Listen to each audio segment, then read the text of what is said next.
Hello, sir. Sir, tell me, sir.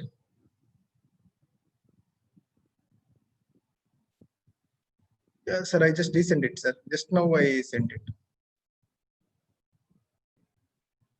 Both, sir. Both mails. Hello,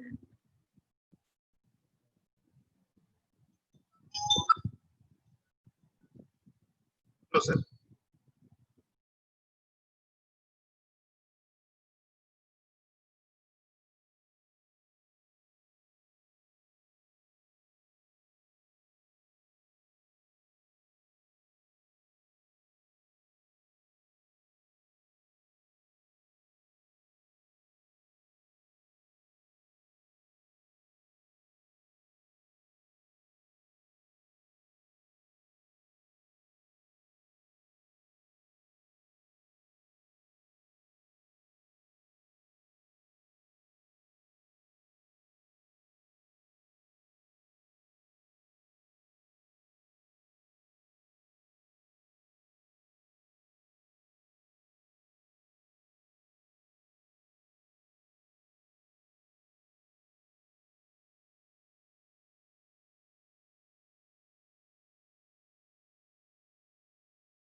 Sir, can you hear me now?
Host disabled participant screen share.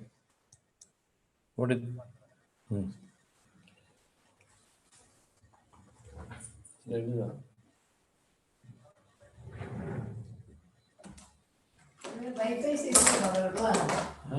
Wi-Fi TV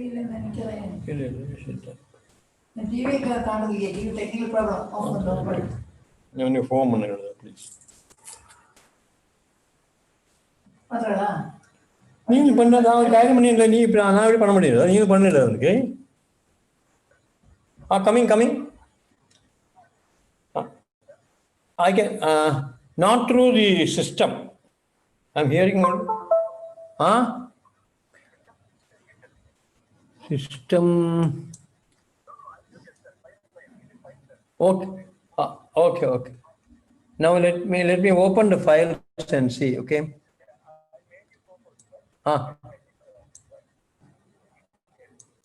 1 minute, let me open those two of the one and the other one finalized. You want me to PPT or PPT is better, is it not?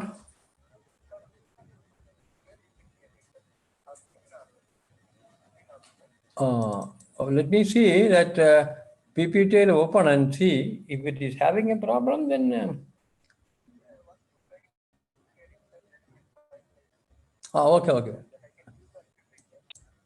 okay slideshow I am putting it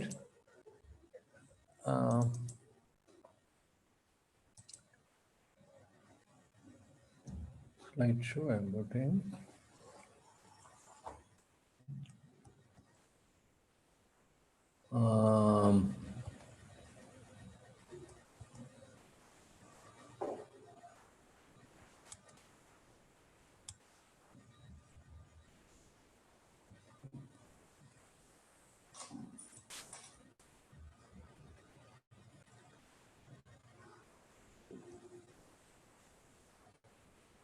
the launch meeting I can reduce.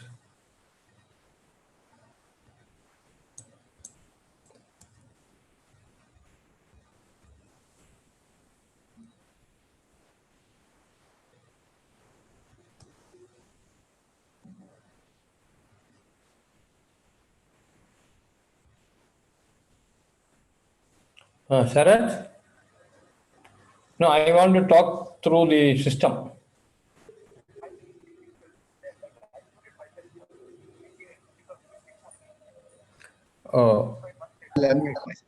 Can you hear me now, sir? Now I can hear system. Yes, sir. Can you see this?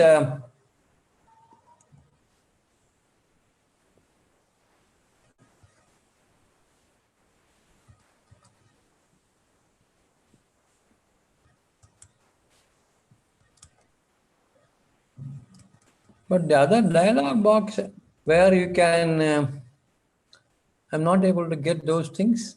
Where, sir? Dialog box. Oh, that M. Yes, sir.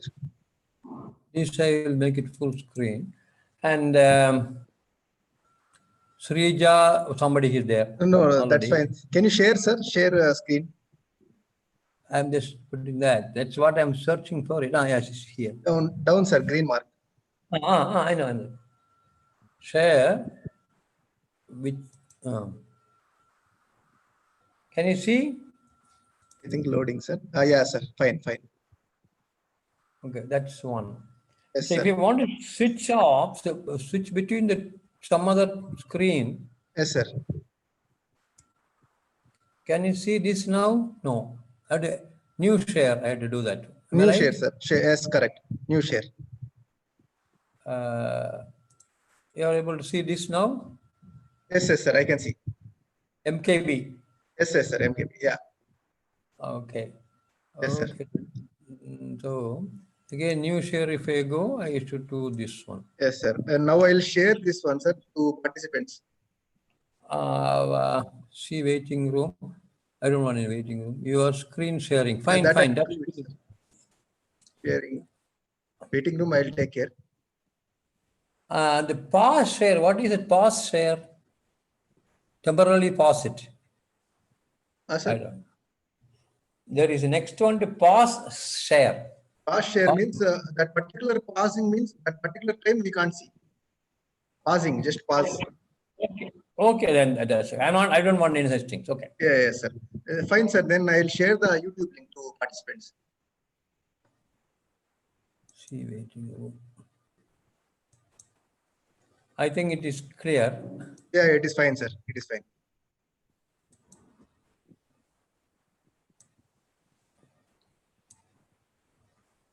Uh,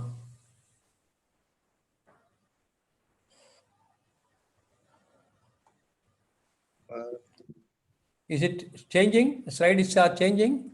1 minute, sir. I am actually posting something else. Yes, Oh, sir. oh, then Yeah, no, yeah. tell me when Slide is changing, sir. Slide is changing. Fine. that's all.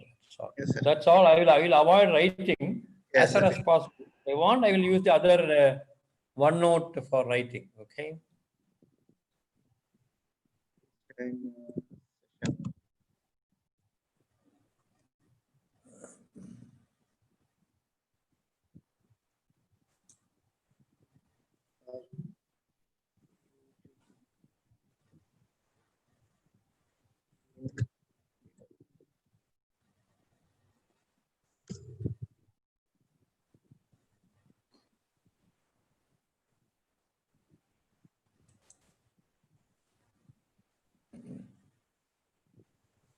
தண்ணி இதை வச்சு அந்த அந்த கொத்தமல்லி தண்ணி ஒரு tumbler வச்சுட்டு கொத்தமல்லி தண்ணி ஒரு டம்ளர்லையும் வச்சுட்டே போய் சூடாக்கிக்கோ. Sir, hello, sir. Hello. Yeah, sir. We can start by 10:30, sir. Now it's fine. You can just relax for 10-20 minutes. I will take some water. That's Yes, all. fine, fine, sir. Relax. 5 people have come. How many? They have Yeah, 5 yeah. already. I'll admit all, sir. After 10:15, I'll admit all. You can admit them. Oh, you don't want them to see this one. It's nothing secret, man. No, nothing, sir. Just it is recording. So, yes, sir.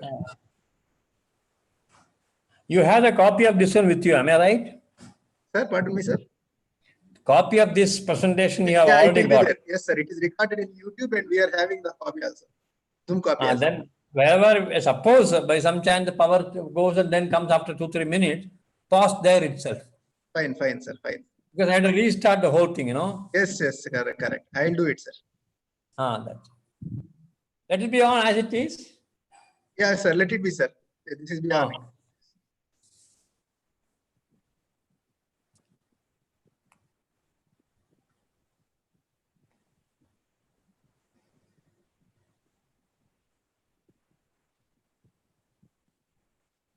Is Dr. Pavan also is there? Yes, yes, sir. Powerhouse is there.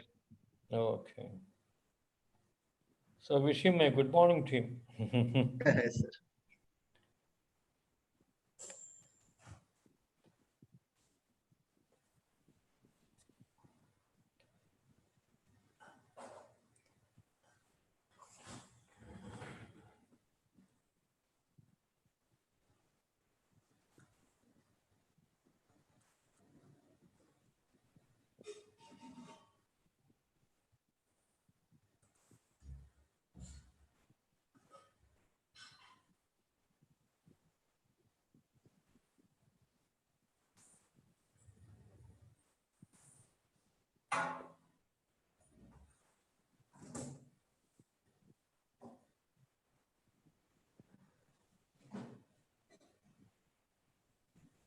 என்னோட சாய் எங்க வச்சுக்கிறதா ஒன்னும் சூடாக்கிட்டு அழிச்சு பால் விட்டுறா போயிருக்கட்டே. இப்போ இந்த வெள்ளம்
When shall we start?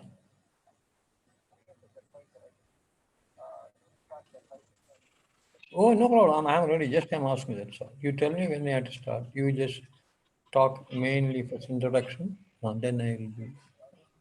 I'm already sharing. You are seeing that on my right? Oh.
ഓ 31 പേരില്ല നേരത്തേക്ക് 12 13 പരവായില്ല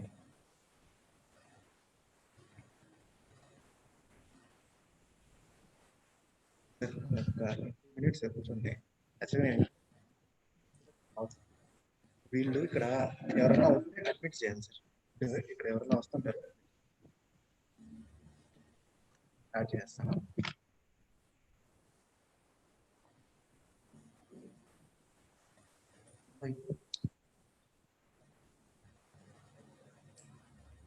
sir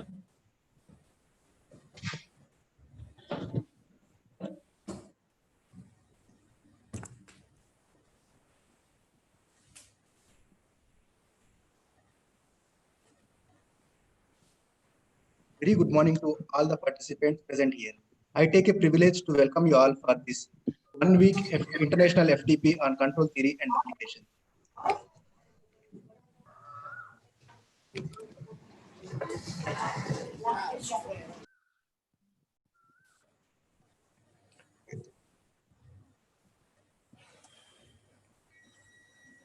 It's a privilege to introduce Dr. S. Narayan Iyer sir for the second session of 1 week international FDP on control theory and applications.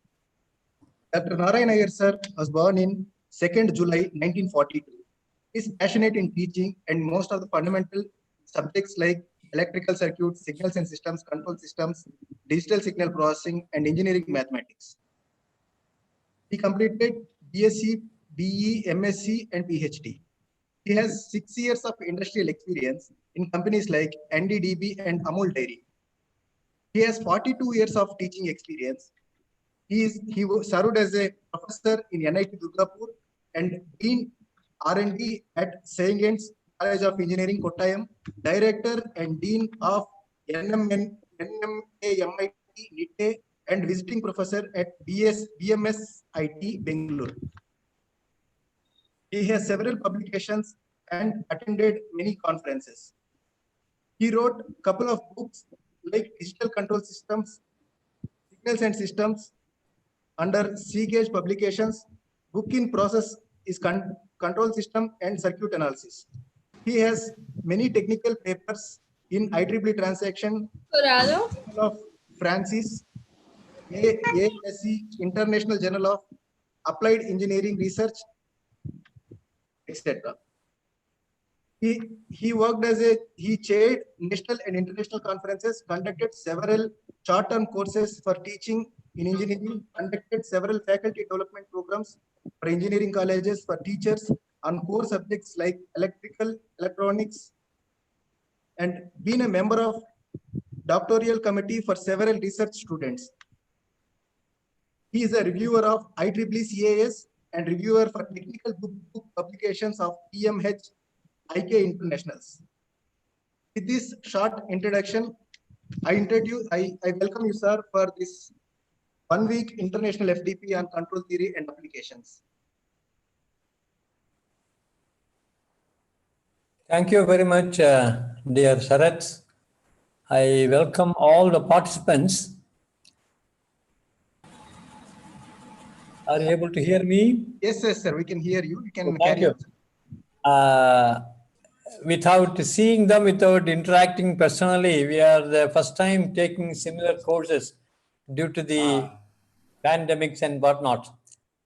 My idea of entering into this discourse or a lecture is assuming that all of you are teacher, or though not a majority of your teachers, you should adopt certain methods to teach the subject. This subject is this, for example, along with the DSP, circuit theory, they're all terror for the students. Majority of the students do not find themselves at ease to learn these subjects. So it is in our hands to teach them. In a way, it is simpler and they can understand. Further, they can develop as days pass on. Looking ahead, what we are trying to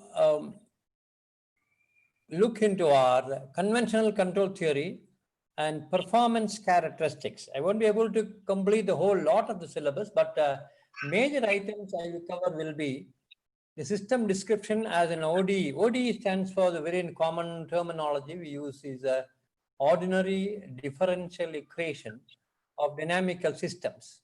Then what exactly is transfer functions? Then we will jump into the performance characteristics. In that, we confine ourselves to two domains. One is time domain analysis, and the second is a frequency domain analysis. In time domain analysis, we restrict to look into what is step response, time domain specifications, and the poles based on these specifications. And the frequency domain, we will just touch upon Bode plot and polar plots and frequency domain specification and look into a little more in depth on Nyquist criteria. Please remember, I have chosen these topics not because there are no other topics, but these are the topics, fundamental topics for control systems. And the teachers like you should stress certain points, and those points are stressed here rather than teaching how to derive all those things. But perhaps I might use some derivations to show where teachers also fall down to explain certain aspects. So yesterday's talk, Professor Pavan would have been switching on to one basic concept that any system's performance is based on either the differentiation of certain variables or the accumulation of the changes, which is nothing but integration of these variables. So for any system to be understood, its dynamics to be understood, its performance to be characterized, we need to write an integral differential equation, and this turns out most often a differential equation. And this differential equation describes a system. Perhaps it is so simply said, but to derive the differential equation of a system, it needs a lot of knowledge on the physics of the system and other interactive phenomena. These equations, which we in general we derive, will be, not even can be, non-linear, but it is very difficult to analyze a non-linear system. Why? Generally, I say, for non-linear systems, the method of solution of an equation mostly differs from type of equation to other equation. I can't say there is no uniformity, but in general, it lacks uniformity of approach. If a problem is some of this nature,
చెప్పండి మీరు ఏదో మాట్లాడుతున్నారు కదా. तुम्ही सगळं सांगितलं आता. ఎందుకు పిలవద్దు?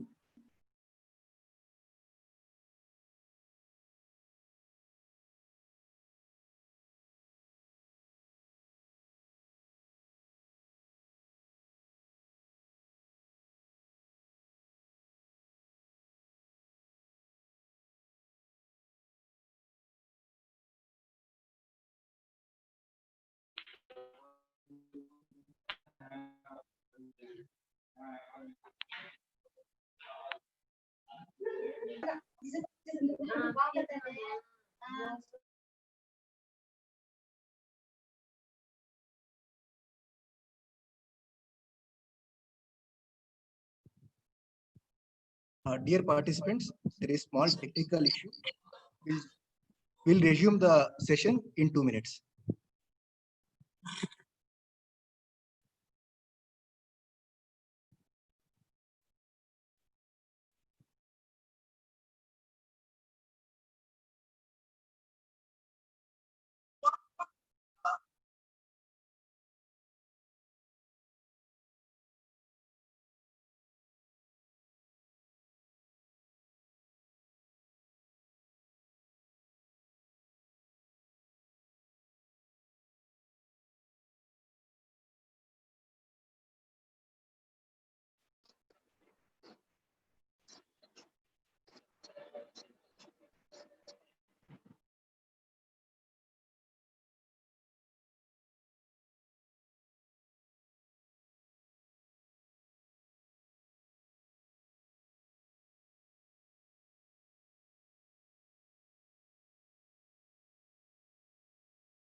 Audio.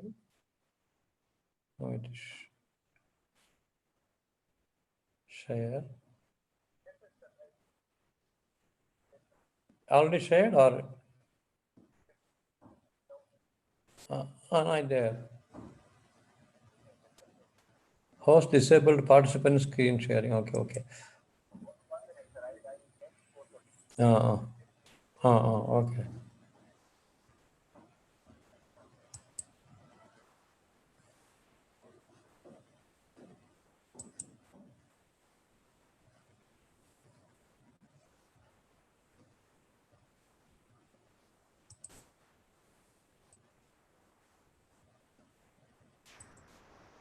I don't know what to do. Can you see?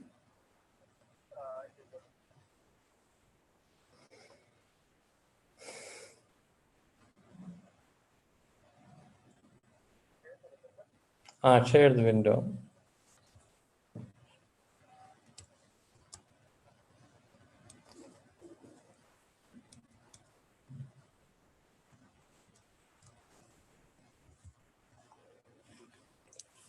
Sharing.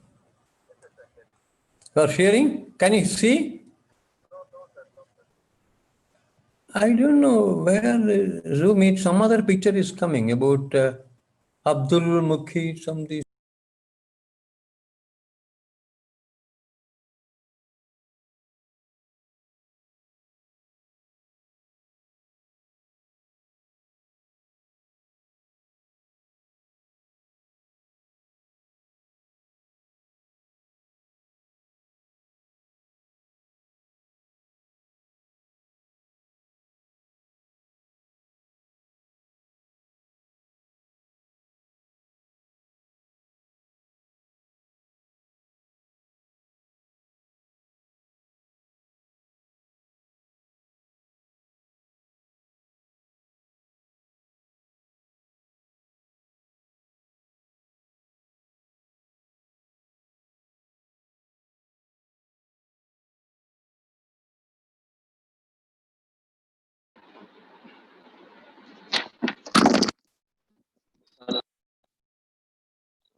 I mean, you can number with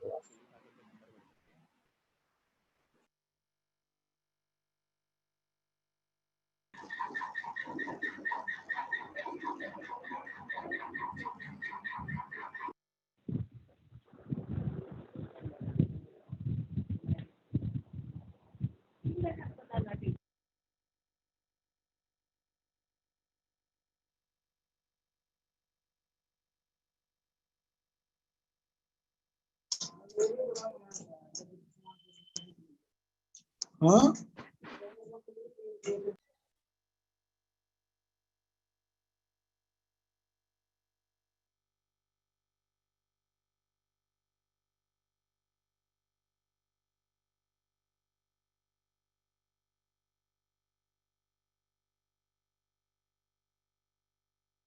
Do that one. Okay.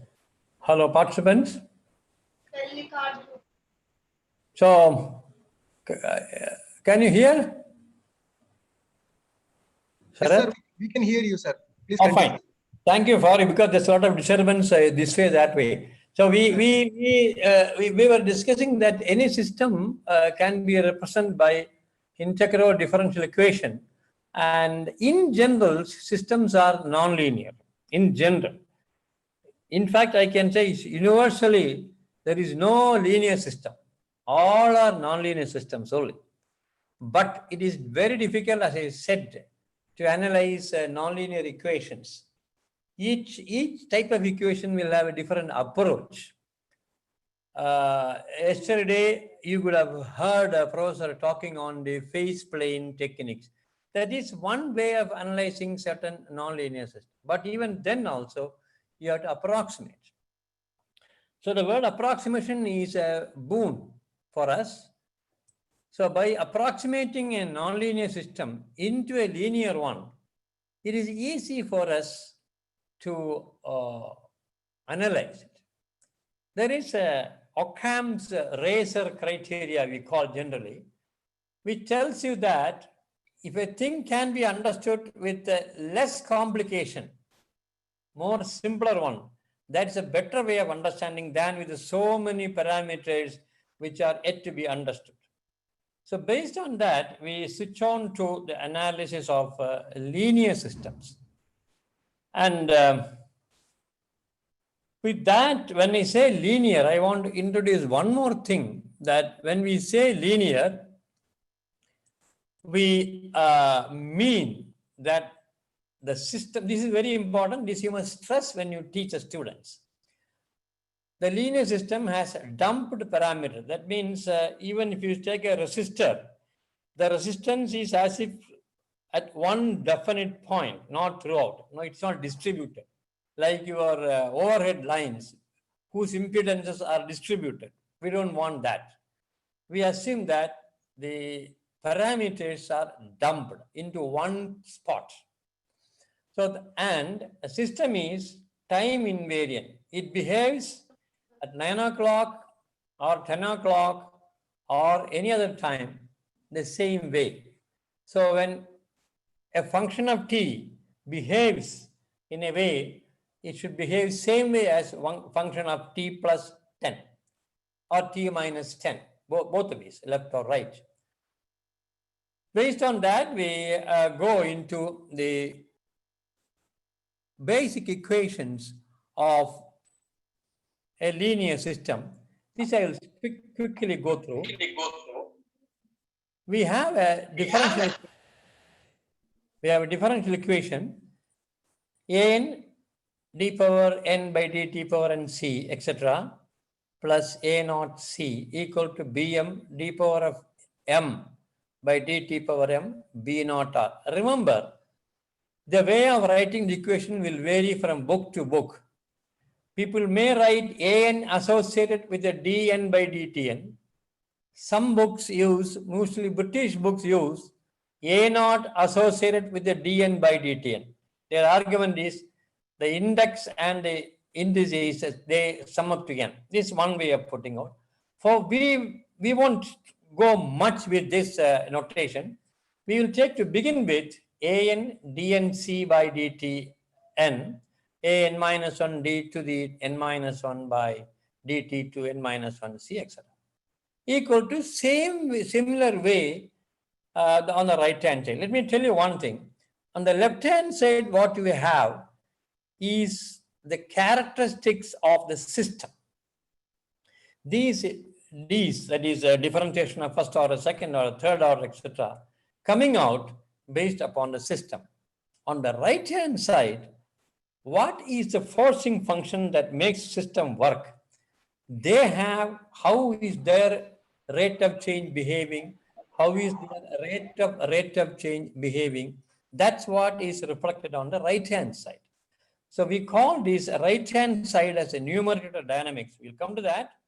And left-hand side as the dynamics of the system.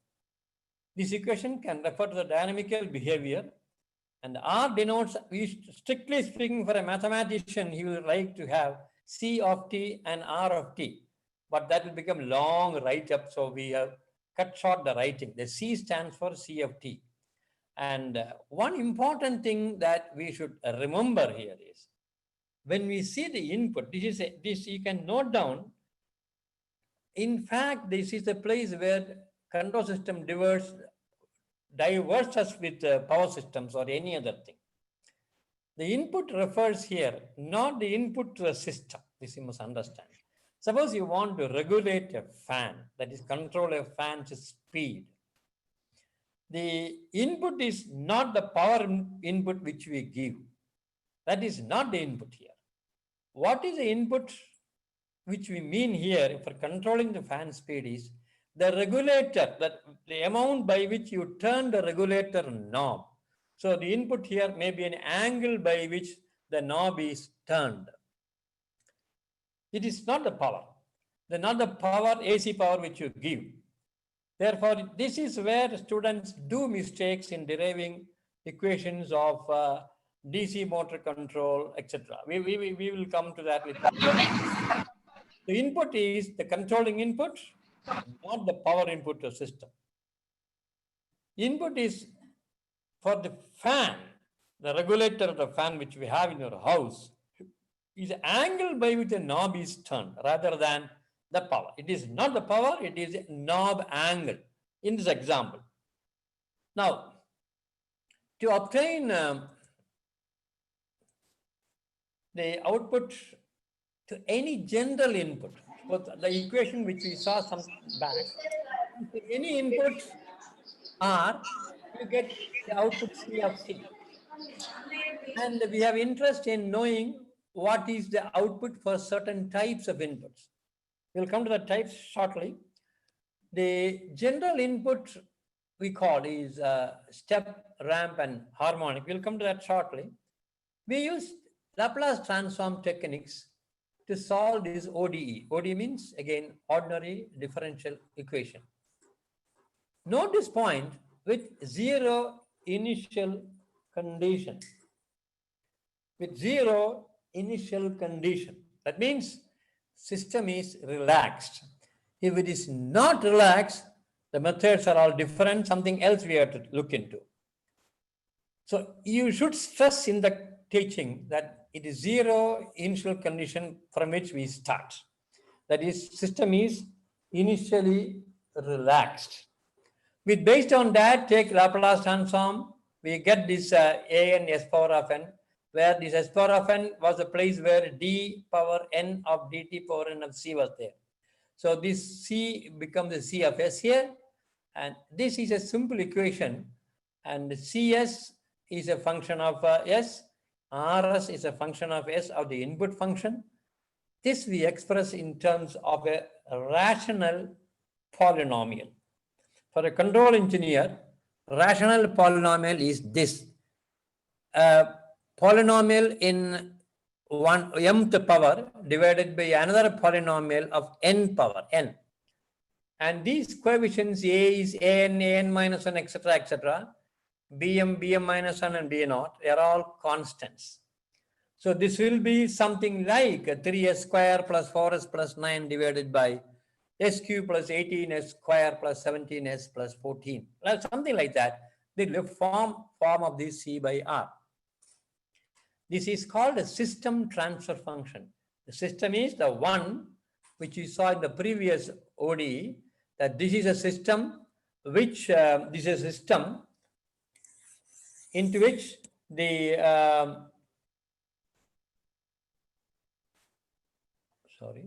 this is a system which reacts to these kinds of inputs. So the transfer function is the ratio of the coefficients of Rs by the coefficients of Cs with a relaxed system or a zero initial condition. Fine. As many times as possible, you must stress the system is relaxed till the students come to understand that a transfer function is what it is. Let us take a small look into this transfer function. I carry that this top, the numerator is of degree m for Mumbai, and denominator is for n for New York. So degree of numerator is m, degree of denominator is n. So let us see some properties which we have to fix, some conditions which we have to fix for these values of m and n. It can't be arbitrary. So transfer function is a rational polynomial in S. The degree of the numerator polynomial is P of S. That means the top Bm S power of n. This is your P of S, and this is your Q of S. Okay. And for this degree of numerator is m, and that of denominator is n. We always say the transfer function is heavy at the bottom. It is, say, you would have seen some dolls with heavy bottom and light head. So it will oscillate. It will never fall down. It is something like that. You should think of a polynomial in the numerator and the polynomial in the denominator. The m is less than n, not even equal to. Notice, please, m is less than n. If m is a numerator of degree 2, n can be 3, 4, 5, 6, anything. So that is known as strictly proper transfer function. Somebody, oh, m is less than or equal to n, then it is proper, but not strictly proper. They will come to this. M is equal to n is called biproper, which is never used in generally any of your electrical or mechanical or electronic system. This will never happen. M is greater than n will never happen anywhere in any of the engineering systems. It's called improper transfer function. Why is it so important about m less than n? A degree, an exception to this rule is an electric circuits where you have admittance function. Admittance means admittance or impedance. They are combined together as admittance. AD for admittance, next is for impedance functions in S. There it might be that the numerator is more than the denominator. Remember, in impedance or admittance function, there's some treatment is something different. So based on the strictly proper function, the rule or the limiting rule is this. You should be able to understand. As S goes to infinity, GS goes to 0. Anyway, S goes to infinity, we'll see much, but the Laplace transform people might know what it means, is initial condition, final condition, etc. Now the roots, the polynomial PS, it has a roots. Roots means PS equal to 0. What are the roots of S? They are known as zeros of the system. And the roots of QS, where QS becomes 0, they are called poles of the system. Okay. I've given here some types of polynomial forms, time constant form, pole zero forms. This you can go through, and of course that needs no much of explanation. Okay, these are the different types of transfer function you can make from one. It is the other one can be derived. Okay, it is I'm just telling you for information. Let us take an example of an op-amp circuit. Again, I am not going to details of the circuit analysis, but I am taking this as a circuit point of view. So this N, what you call N here, is and as well as M are they are the same potential as a ground because of this virtual grounding system. So take the Kirchhoff's current law, the current coming out of N, sum of the two currents going out of N should be equal to 0. So this is a current going to the left side, this current going upward. That's going to be 0. So you have a equation between Vp and Vi. Vp is intermediary voltage. Then we have a at the node virtual ground M, we have second equation, that is the current this way is equal to plus the current this way should be equal to 0. So Vm minus Vp by Z3, etc. We get this equation, a relation between Vp and Vi and V0 and Vp. So Vp you can eliminate and get V0 and Vi. So this is the transfer function of the op-amp circuit given. Assume that Z1 and Z3, the series ones, are the series combination of R and C, and the shunted two one, Z2 and Z4, are the parallel combinations of R and C, same value of R for easiness, for same value of R and same value of C. Just to make it more complicated, you can have R1 and R2, C1 and C2, doesn't matter. So we will have V0 by Vi mostly of this nature. I want to stress one point here. This also is a strictly proper transfer function where this is of second degree and this is of fourth degree. So we call the relative degree, that is a degree of 4, that is denominator, minus 2 is equal to 2. So this is the relative degree of the transfer function, a terminology normally used in advanced control systems. Okay. Now let me go another mechanical system, a mass, a spring, and a damper system. When I teach this one, we call M, K for spring, and B for Bombay, for a damper. So we call sometimes this as MKB system. Sometimes we call it as M for mass, K for spring, and B is used for the damping system. So MKB system, to communicate easily what system is, okay? If you apply a force to this simple, this is a very simple system of what we can think of an MKB system. More complex system can be analyzed. So in this MKB system, if I apply a force, assume that this is an elastic or some damping is there, and you are hanging a body. Important thing here. So I'm applying a force F. This F has to make M move by a distance x. When movement of mass by a distance x is executed, it needs a force for that. That is mx double dot, or d square x by dt square into m. So this is accelerating force on m. And this force is, this movement is opposed again by the spring K. The spring K is also opposing, and the damping B also is opposing this movement. So this F has to overcome this also. That means the damping force B into rate of change of x, and the spring force K into x. So the force F applied should overcome mx double dot, bx dot, and kx. So by Newton's law, if it has to move by a distance x,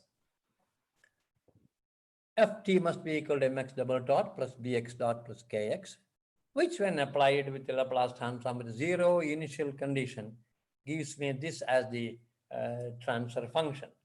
Remember, what is m here? M equal to 0 and n equal to 2. Okay, n equal to 2, n equal to 2. So n equal to 2, m equal to 0. So relative degree is 2. This transfer function is a second order system. Just tell students if there is a concept of oscillation is there in this. Just slightly hits on the head of this mass m. Slightly. Just hit and remove. That is equal to an impulse given. A small hammer hit with the hammer, very small force you give. And what will happen to m? It will oscillate. Oscillate for some time. That oscillation will die down and come back to normal position where m was originally. So this is an example of a small oscillation which is damped. We will come to this oscillation just shortly. Okay.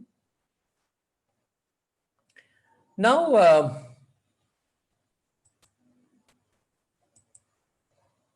we have to introduce one word here.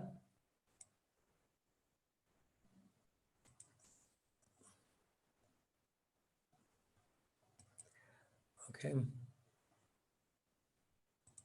Sorry.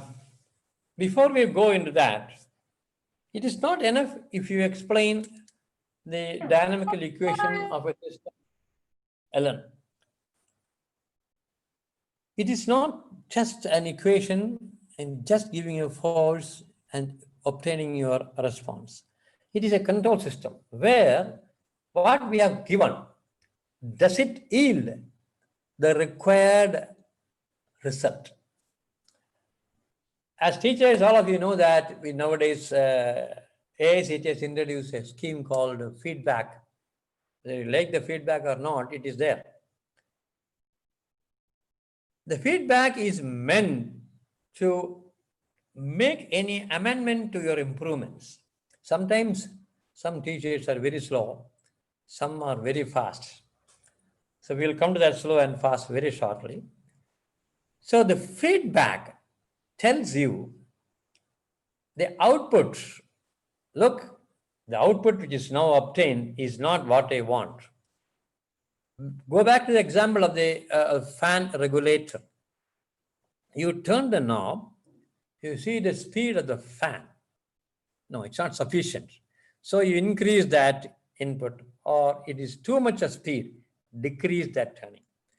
So this reference to output and accordingly making an amendment to the input is called a feedback system.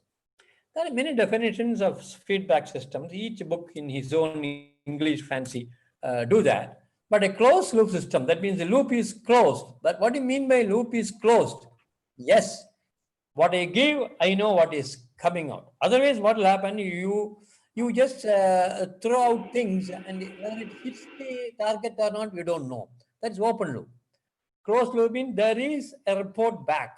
Somebody is reporting you, look, the stone you have thrown does not hit the mango. Who is that person? Your own eyes. So the eye will act as if it's a feedback element. The closed loop system uses measurement of the output signal. It measures the output. Has it hit? How far it is?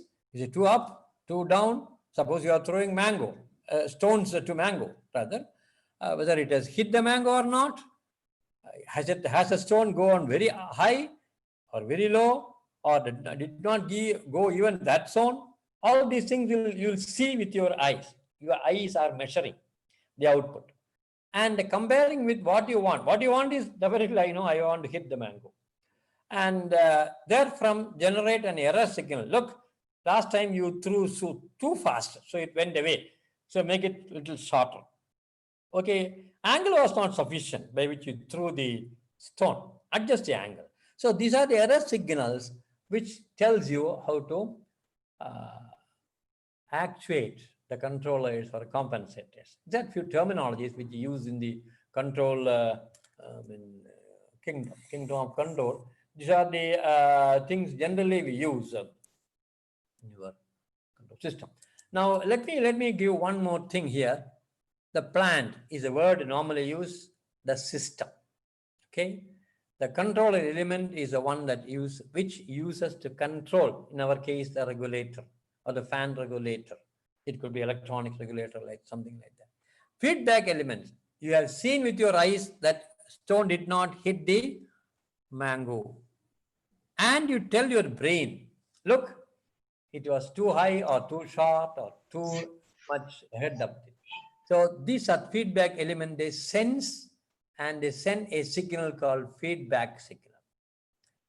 So when I measure, there may be some noise coming.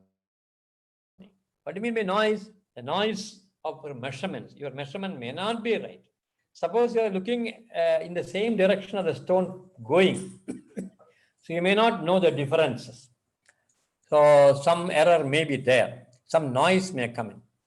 The plant might be disturbed. There may be wind blowing and the mango may be shaking or swinging. So there may be disturbance. There may be noise in your measurements. So these are these are major items which makes the analysis quite difficult of the control systems. What are they? the disturbance and the noise. People are working on that to come out of these disturbance and noises. There is separate study by itself. Now let us take a simple feedback system. Few terms I stress again and again. It is how you teach. How you teach this is more important. It is not that you don't know all these derivations. You are better than me in these derivations. But I want to stress certain points which you might or might not have done so far. And that's where students do miss a lot of concepts, or they misunderstand things. Look, the feedback signal, first of all, does not reduce the output. For example, I'm measuring, there's a voltage regulator. I'm measuring the voltage and comparing with Zener circuit, whether the voltage is what I want. I want 110 volt, just get. So the error is that difference of what I want and Zener setting and the part of the output. This is your, so that doesn't change your voltage unless the feedback system is loading it. So here also same thing. These feedback systems should not load the inputs. This is an important thing which you should never miss, a conceptualization of this feedback. This H should not load the C. Okay. So CS in general, so what is a regulate? R is the regulatory input, and something you have got here as the feedback. Something you have got here, that is multiplying the output by H. H is a function of S, remember that. One thing I have seen many, even technical papers of experts, I have seen this mistake, almost everywhere committed. Let me ask this question. Of course, I cannot hear your answer, but you may hear your own answers. Let us take a simple block diagram, which you may know, or even a signal diagram, whatever it is. X is the input, Y is the output, and this is F is the property of the block that multiplies the input to get me the output. Should I write Y is equal to X into F? For a mathematician, this is correct. Or F into X. To answer this question, I will normally ask in the classes also, what is Ohm's law? Can you give me the formula for Ohm's law? So they say if I is a current, R is the resistance, then voltage across the resistance is V equal to I into R. That's what you have been taught even in schools. V equal to IR. IR is my name. So I don't want my name to be in a voltage. I say this joke, but they understand it. Even many of my students who are about to retire now, even they are also keeping their class notes. Even now they say that those jokes we note down, sir. Here, it is not X into F. It should be F into X. For example, if I say, in an equation, you may write down 3x or x3. You write only this one, 3 into x. So the variable comes on the right-hand side, post-multiplying side, post-multiply, not pre-multiply. Should multiply with the 3. So before knowing what, it should not come in with that. 3 is there, then the input or the forcing function. Because as very rightly yesterday's talk, you may remember that these are also used, these equations are used in a multivariable system where matrix is the motherland of this. So when you multiply the matrix, you have to be very careful, okay? A square matrix with a column vector, not column vector into a square matrix. Square matrix into a column vector, where column vector is a variable. And we don't write column vector into the square matrix. So be careful in this usage. Okay, now that's the main thing I want to tell over here in writing any of these things. I put CS equal to G into E of S. Okay, CS is equal to G into E of S. And what is E? The reference R minus what is fed back. What is feedback is H into C. So that's what is written over here. So we have in this equation, we can this derivation is nothing much in beyond the simple algebra. CS equal by RS equal GS by 1 plus GH. G into H. Okay. There are many things over here also when you take matrix analysis. This 1 plus GH, I will drop the of S, etc. In fact, 1 plus G of S into H of S, I should say. But for brevity, I say 1 plus GHS we call. That is equal to 0. This denominator equal to 0 is called a system characteristic equation. This is the character of the system. This tells you what the system is. Is it obedient or disobedient system? The system calls, which are the roots of 1 plus GHS, is the one that decides the stability of the system. Now we'll go to the time domain analysis now. We'll go into step response, transients, something on time response, and time domain specifications, and something on poles. Okay. So this is a review of what you have seen already. Order is equal to first order, second order, depending upon the degree of the denominator, not of the numerator. What is the system? I said that the left-hand side, the coefficients with the an and an minus 1, that is that system dynamics. So their roots are the system characterization. So we have the system degree, the degree of the denominator polynomial. Or if you remember that an, etc., the left-hand side degree. It can be first degree, second degree, third degree, and so on and so forth. In fact, it will be surprised one of my PhD students trying to reduce a 31st order boiler systems, 31 degree, 31st order boiler systems. Response characteristics, the terminology we use for analyzing response of this system for some specific inputs. We will concentrate more on first and second only. Why? You will find just now, the first order and second order are some typical behavior, and any other system, third, fourth, fifth, 70th, 20th, 100th order system, all of them will have their characteristics similar to either the first order system or the second order system. There's a difference between the two, I'll tell you. That's why we try to study more in depth the first and second order and approximate the higher order into the first and second order systems. Few terminologies: impulse response. The input is impulse, output is what? That's impulse response. Input is a step, output is what? What is output? So that is step response. And I have just told you RT is delta T, R equals 1. CS equal to this transfer function into R of S. So that I call G of S into R of S. Okay. Of course, we come to the first order system. Here I am going to quite fast. A simple RC or RL system, etc. C by R is some K by TS plus 1.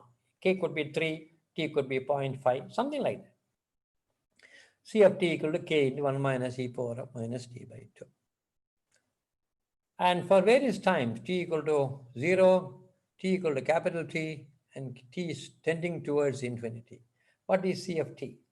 When T is 0, this is e power of 0, 1 minus 1, 0. So C0 is 0. When T equal to capital T, 1 minus e power of minus 1, that is 0.632 K. And if T is extremely large, the second term becomes 0. So K into 1, that becomes K. And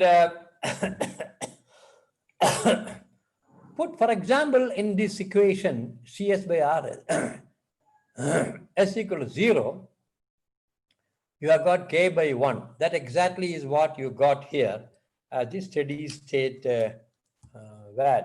Steady state value got here is when s equal to 0. And when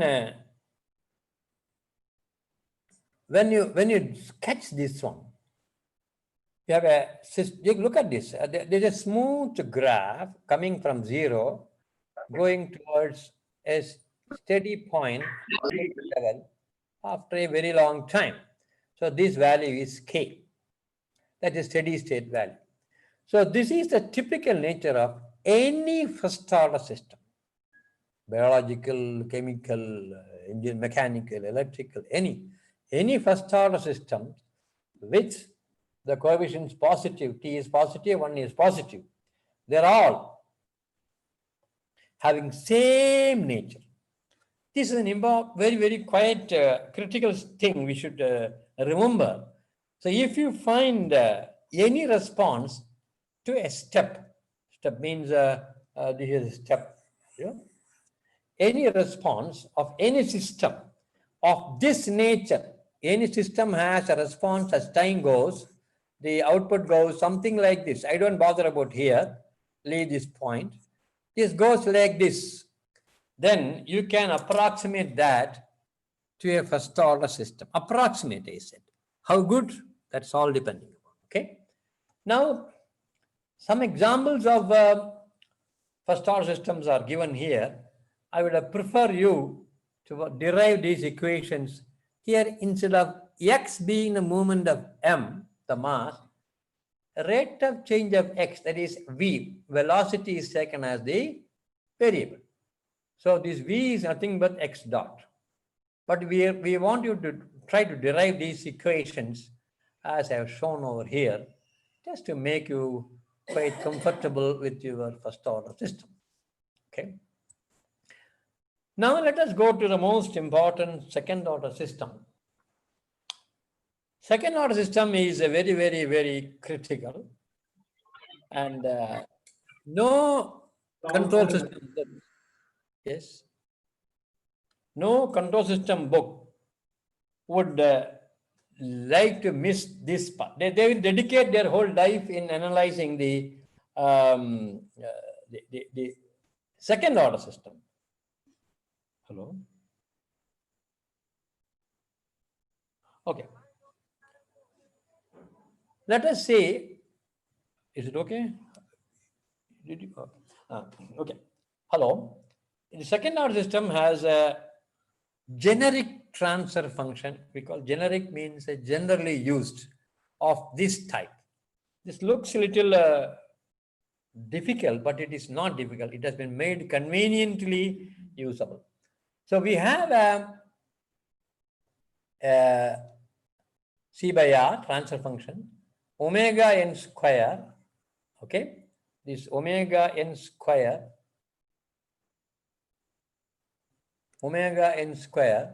by s square plus 2 into some zeta into omega n into s plus omega n square. So when s equal to 0, this is going to be omega n square by omega n square equal to 1. That's the idea behind it. Let us see if it is some other number. Okay. This zeta, I will name this well in advance. You will understand why it is so. This zeta is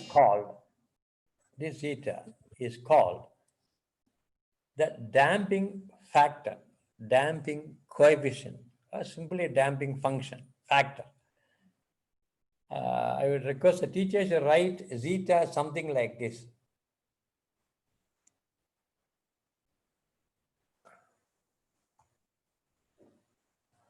Something like this. Not this, some books, some people I have seen in class note, this zeta doesn't look like zeta. It is a picture of a face without eye. This is a way you should write zeta. Excuse me. Hello. Yes. Okay. Now let us call zeta has many values, can have various regions of values. One value is zeta is less than 1. Zeta is equal to 0 is another value. Zeta is more than 1. We will see all those things, how they differ. Zeta is less than 1, then you cannot factorize the denominator with any first order terms, with real roots. We cannot do that. That's why it is important, I said, very, very specific. Now, when we take this into your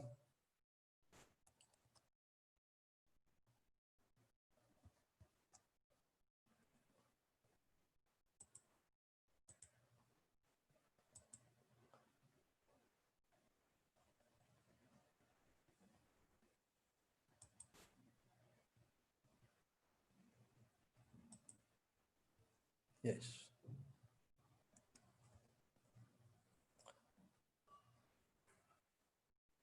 When you take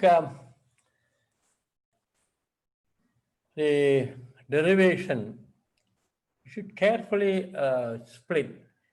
Only this many steps are required to derive the step response for a second order zeta less than 1. That is called underdamped.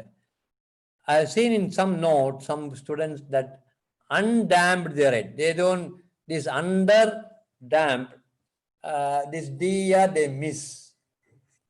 It should not be, you stress this point because undamped is different from underdamped.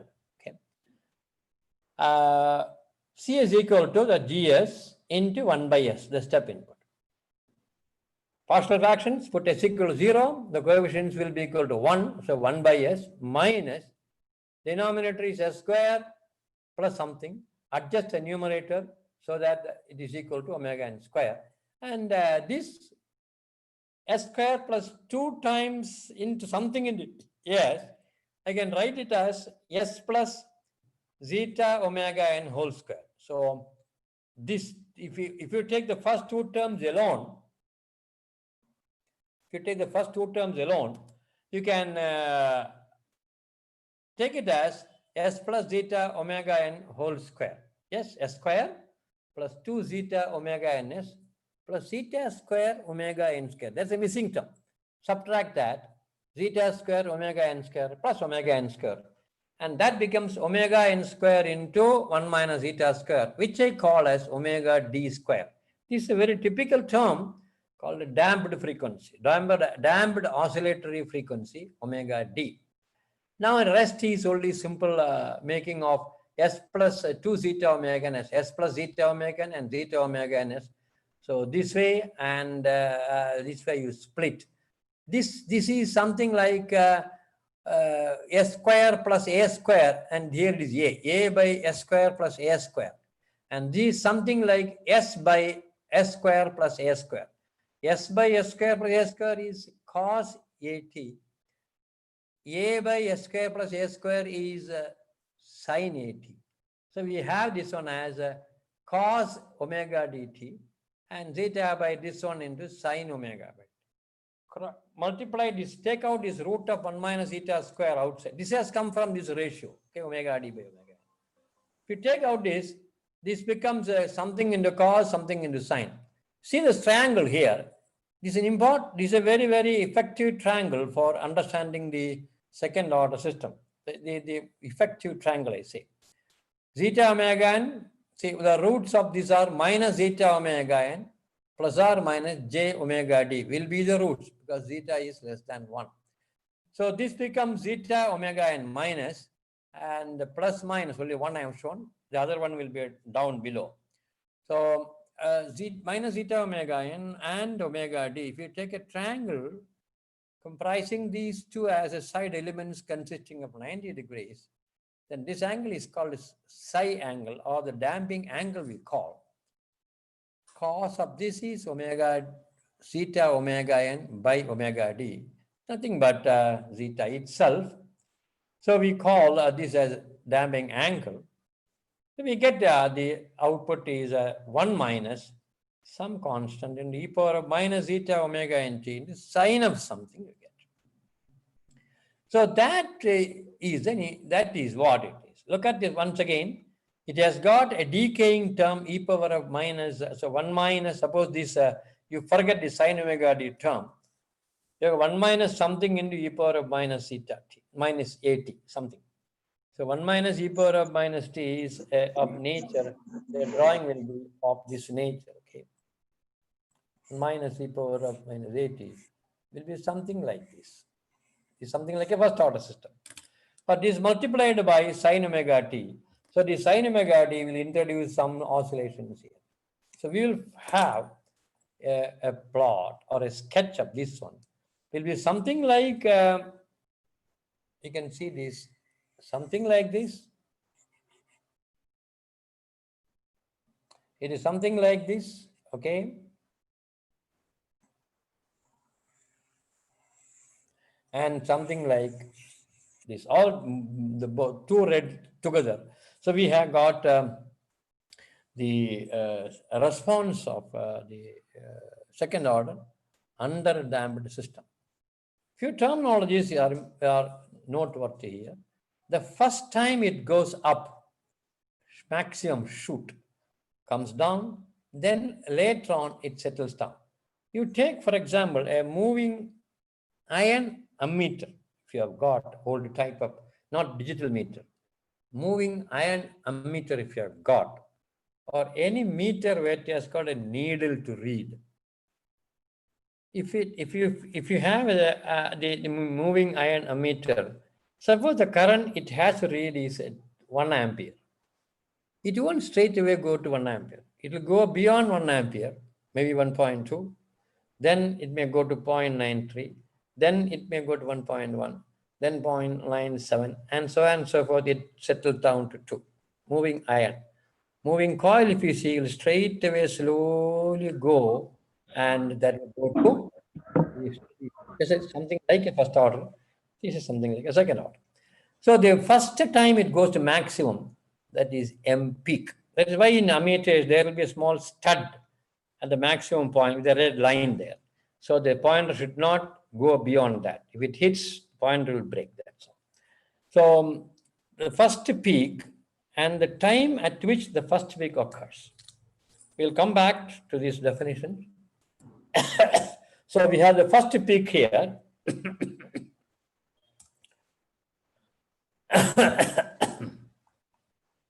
Sorry. We have the first peak here. Okay, can you see me? The first peak here, the time at which it occurs. And it settles down to 1 here. Now, look at a point here, something like whatever, there's a T, yes, marked here. Once the oscillations come within that, it goes within a specific band. That band is limited by this envelope, e power of minus eta omega nt. This envelope is e power of minus eta omega nt, exponentially decaying envelope. And the time it once goes inside that envelope and it remains, at what time it starts? At Ts. Before here it goes out and comes out. Okay. Here what happened? It remains within a band. What's the band? See, this is steady state 1. Delta is small amount. So 1.01, 1.02, 1.05, something like that. So if it is within that 0.05 or 0.01, the delta value, it's a band. Okay, we can say that it is more or less settled down. Okay. So the time it takes from when it settles within that band is called a settling time. The time of occurrence of M peak, time of settling down. A few more things as TR and TD, the definitions only. TR is a rise time. First time it rises from 0.1 to final value to 0.9 of the final value. That is 10% of the final value to 90% of the final value to go how fast it. See, if it is more vertical, it will be shorter time. If it is more flat, it will be longer time. So that tells you how flat is there, how quickly it goes. So this TR. The TD is a time when it is at 50% first time. Okay, we'll come to that. Here are some ways of defining the systems. I will go only the definitions, and rest you can see the derivations yourself. Zeta is 0 is called undamped, no damping. That second order system, S square plus 2 zeta omega n S plus omega n square. Zeta is 0 means omega square by S square plus omega square. This is purely Laplace transform of a sine function or a cos function, depending upon numerator. 0 less than zeta less than 1 is what you have just seen under a damped case. Zeta equal to 1. Look at this. Zeta is 0. Zeta is 0 and 1. Zeta is equal to 1. That is, zeta is slowly increasing from 0. When it is equal to 1, it's called critically damped. That means there you can factorize the denominator. You can see the denominator S plus omega n whole square. And the output will be 1, okay. Look at these two terms, e power of minus omega n. There is no zeta here, zeta is 1. Exponential of 1 decay and t into exponential, the same decay. E power of minus omega nt is the same decay term. Minus omega n into t into e power of minus omega n. If omega n is larger, this will be larger terms, that's all. And if omega is much larger than 1, that's the only time when you can factorize the denominator into linear real coefficient, real root terms. Okay. Then you can factorize this like S plus something into S plus some other thing. You can find the response, step response as. So some constants. I want to say e power of minus P1t and e power of minus P2t. Depending on which is larger, this will be left or right. And this is just exponential term. We'll see the term and see how it is. Look at this. Look at this. These are the, for various values zeta, I have plotted the step response. On the right hand side, you see that oscillatory zeta equal to 0. That is this top one. It is simply oscillatory. Okay. Of course, you must leave the first two oscillations, then only it had to settle down. Second one is underdamped, what we have seen just now. It is of any of these things, less than 1 and more than 0, 0.2, 0.5, 0.8. Put zeta equal to 1, do you look at this?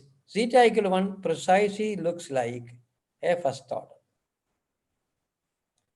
You remember that I said when we were talking about the first order system, closely resembling the response of the first order.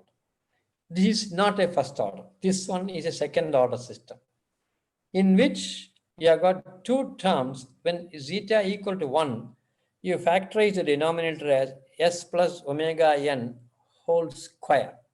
That means denominator consists of two products of two first order terms. Remember this.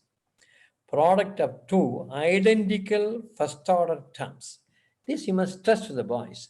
So this is not a first order system. This is a second order system which has got two first order cascaded. Okay, two first order cascading. So this also looks like a first order. Now, let me see if a higher order system has a characteristics like this or that a first order. The difference will lie in the beginning, when it begins. When it begins, this is a place where the difference will lie. Okay, I will just.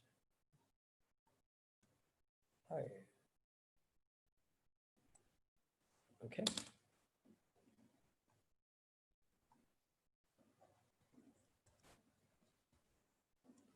The difference lies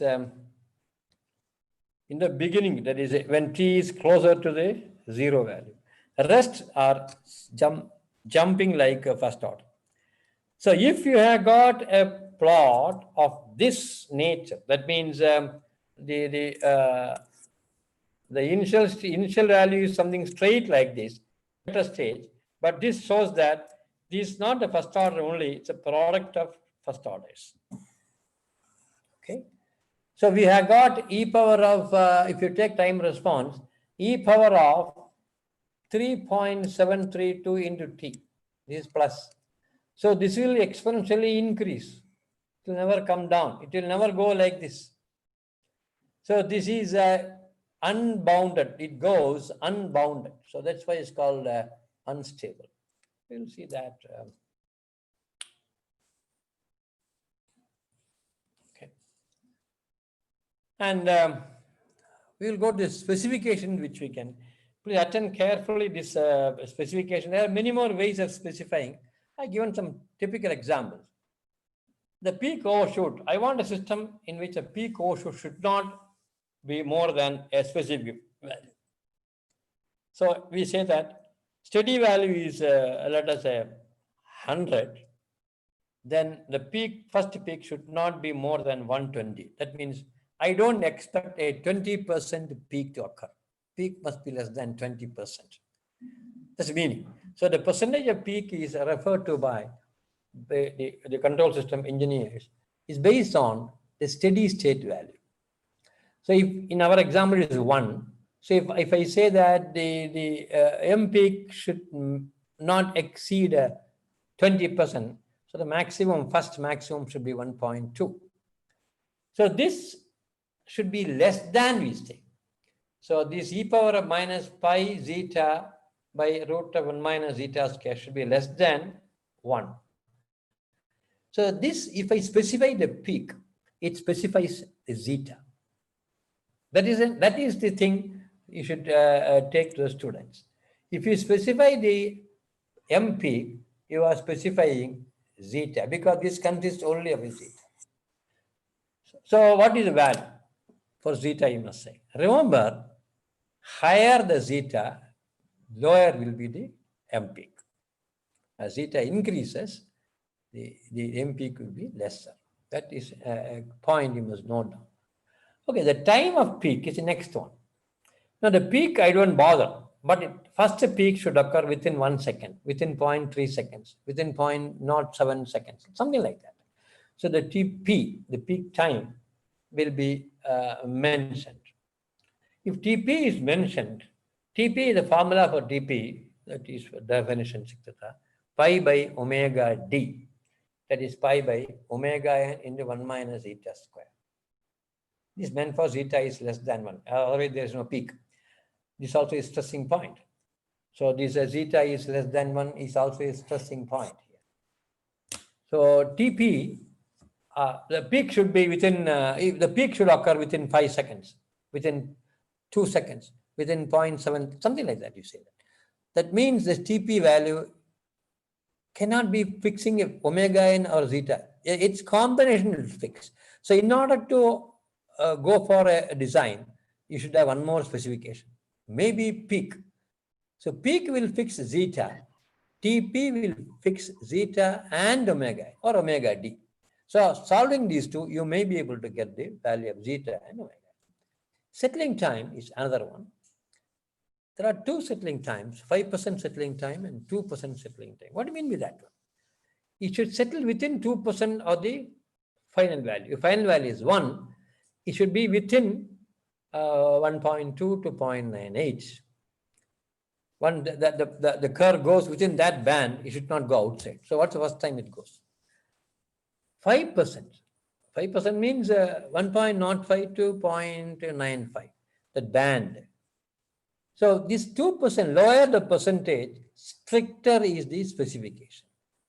So usually we say the 5% is meant for commercial, that's commercial, classic, normal, civil specification. 2%, sometimes 1%. 1% is very difficult. 1% TS is specified for defense. Very, very strict. To the point it should be there. I mean, if you hit a target, if the bullseye is the point where the target has to go, it can go within about 0.1 millimeter, 1 millimeter of that circle. So they should as close as possible. The rise time is how fast. Sometimes you don't want a fast rise. Where? I'll tell you. when many of the professors sit in their office chair, if they sit or you go in a bike and you are a pillion driver, you are behind the driver, if there is a small bump, it goes up. You should come back to the normal position, not immediately, as if you are hammered down. You slowly, with slight oscillations, you should come down. So you should not either jump too fast, come back to a position too fast. You should come slowly. So TP is a rise time. I don't want a quick rise, nor a very slow rise. Means it will take a long time for you to settle down. So a comfortable, ergonomically convenient time, TR.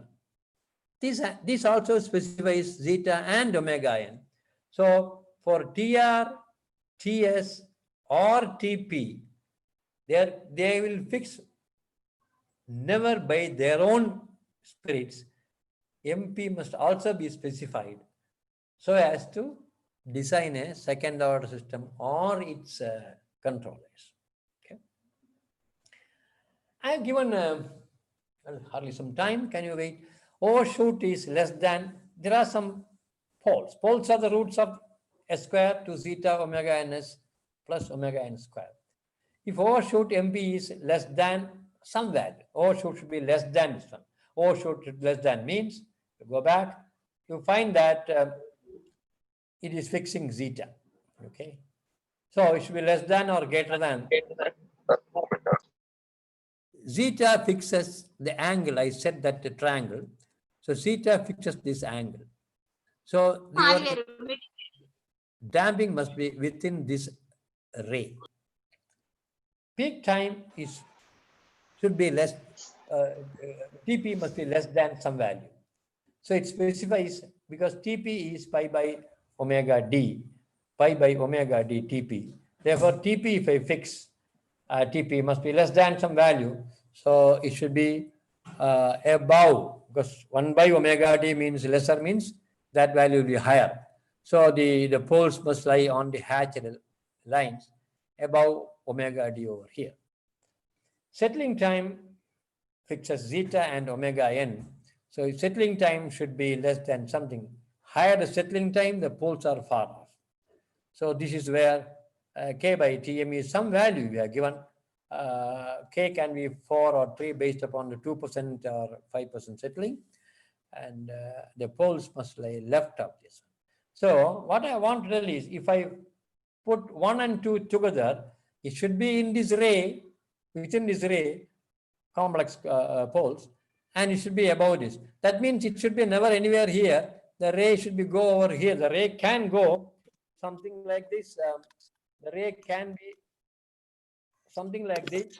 So your poles must be above this and below this. So poles should lie somewhere here. So this is how you design based on the specific zeta. One more thing is that the oscillations. The oscillations is next thing which I can fix. The natural frequency and the damped frequency, both I can fix. So the limiting natural frequency with the zeta, with omega d, natural frequency must be less than this one. I will tell you why it is specifically. Natural frequency must lie between two values. So the poles must lie in this shaded area. Natural frequency must be less than this. The poles must be in this circle, inside the circle. What is significance of omega n? Again, if you go to the comfort levels, the oscillations when you sit in your executive chair in your office, if it takes a lot of oscillation, it takes half an hour. By the time you sit down there, it takes slowly oscillating, and at 9 o'clock you go, still 9:30 it is oscillating and settling down. You don't like that. And it oscillates quickly, it quickly oscillates. Oh, that also I don't like. So the omega n is the natural frequency of that chair. If you observe a chair, behind the chair, there will be a small cylindrical thing in which there will be a small iron or any material, any heavy spring and a small mass. That is the adjusting mass spring system to adjust the natural frequency of the particular chair. If you find chair is too much oscillating, you should adjust the spring. If it is too less, lengthen the spring like that. Okay, and I've given some examples of 4 second order systems. Side by side, I have given also the. Let me time permits. Let me see.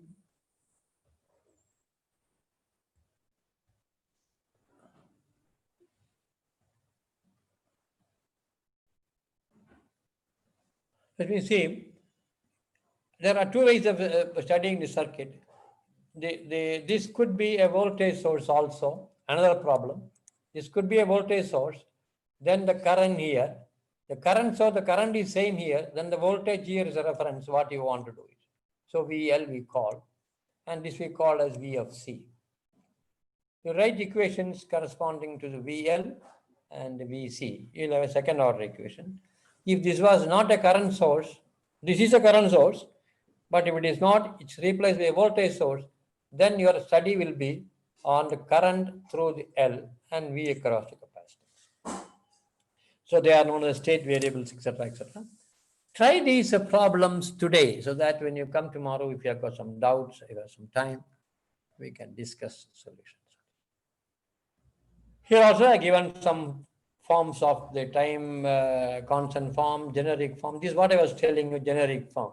But remember, I have added an additional k here. That is just to show that the steady state value need not be equal to 1 always. I can have the steady state value, this value can be k here. In this case, it will be k. And pole zero form and parametric form. These are so different forms for different designs of the controllers. So you can just keep them and you can study these things here. So this is the last slide on time domain response. There was no numerator term in all the things which you studied. I want to tell you something which is very interesting for you. If there is a 0, the transfer function will be something like this, s plus, let us say, 2 divided by s square plus 4s plus something like 9, something like that it might be. Or even 14s, something like that. So here is a 0. So 0 is s equal to minus 2. Suppose you have got s minus 2 divided by etc. Then the output for a step input will be not this way. It will be something like this. It will go downside and then go up. Notice carefully, there is a dip which is not studied so far. One example I can give you this dip is, you may take a shower bath, hot water bath, and shower, hot water shower and cold water. You are now taking a shower with a mild hot, not very hot. But you find it is too mild. So I want to increase the temperature of the bath. So what you do is you turn the knob to increase the temperature of the water. But you have observed it. When the shower falls, first it will be colder than what it was earlier. Remember correctly. It will be colder than what it was earlier when you wanted to increase the temperature. Now that water is cooler, then slowly the temperature will rise and come to higher temperature. So this is example of where the step response goes negative. If theta is the output here, the theta has become negative now. The negative from what you have a desire. Theta, the 0 degree may not be the exact temperature. Some other reference temperature you can have it. So this is what the need for studying the effect of zeros. A lot of studies are there in many books.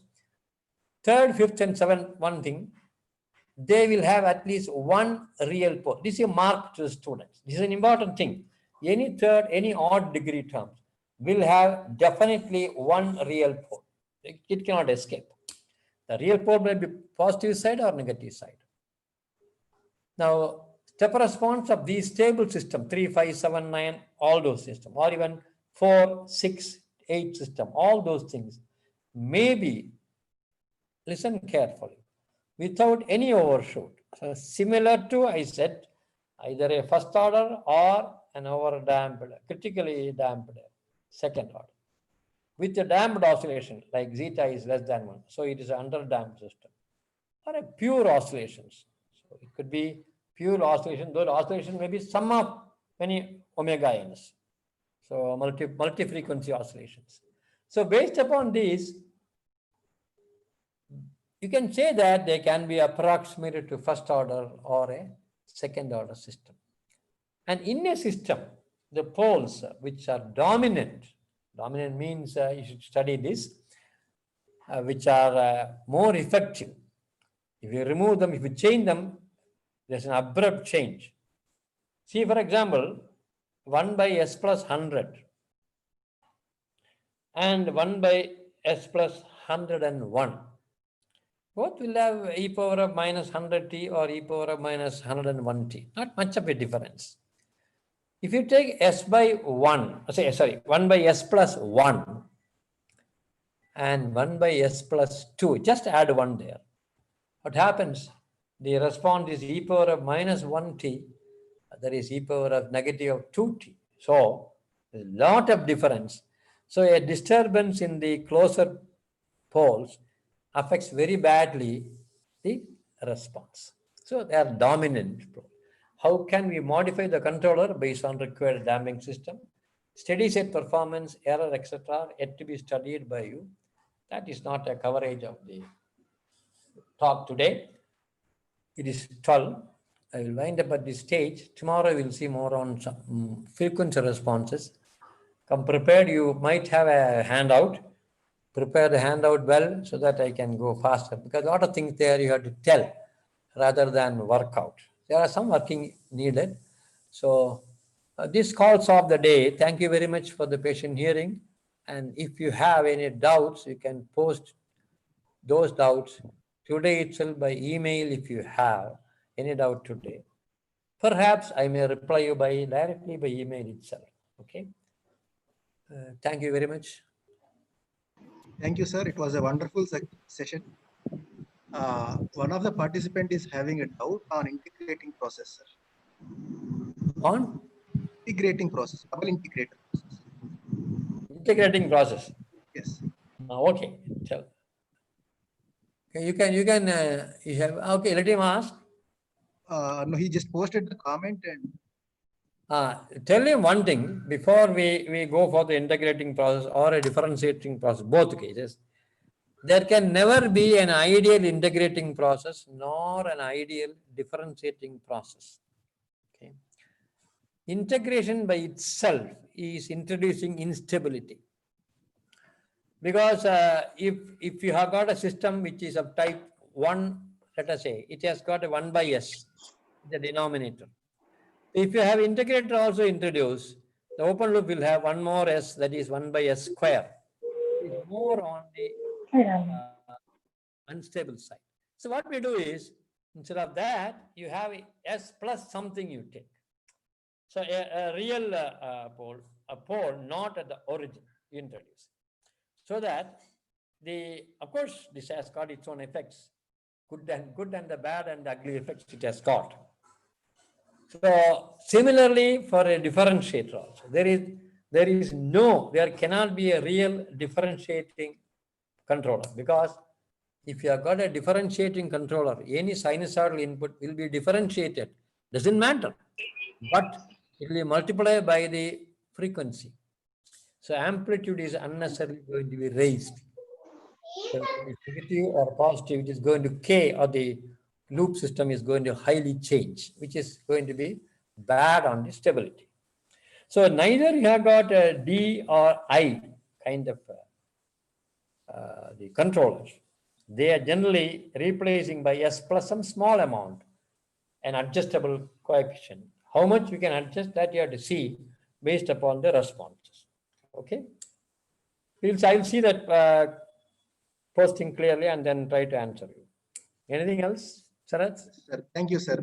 Thank you for a wonderful session, sir. If any doubts are there, you can mail to us, and yeah, that's for that day, and we'll meet you tomorrow for the session 3. So if you can, what we can suggest, I suggest is you can collect all their doubts in one lot. Yes, sir. If I get a one mail, then answering all others will also have a benefit of knowing the reply for such doubts. Sure, sir. Okay, the doubts are not copyrighted. Yes. Yes. Sir, another doubt from the participant. For odd number, it has one real pole. Then for even number, sir. No. It will have a pole. Even number, it might or it might not. Because even number means there could be, for example, if you take fourth order, it could be product of two second orders. I'm talking about denominator only. So both may be having unfactorizable terms. 1 by s square plus s plus 1, 1 by s square plus s plus 2. It could be. So you are not very sure. Whereas in odd degree, must have at least one real pole. That's it. Okay? Yes, sir. Thank you, sir. Okay, welcome. Thank you for your time, sir. We'll meet you tomorrow, sir. Okay, thank you. Bye then all. Yes, sir. Thank you. Thank you, participants. We'll wind up the session and we'll be meeting tomorrow at 10:30.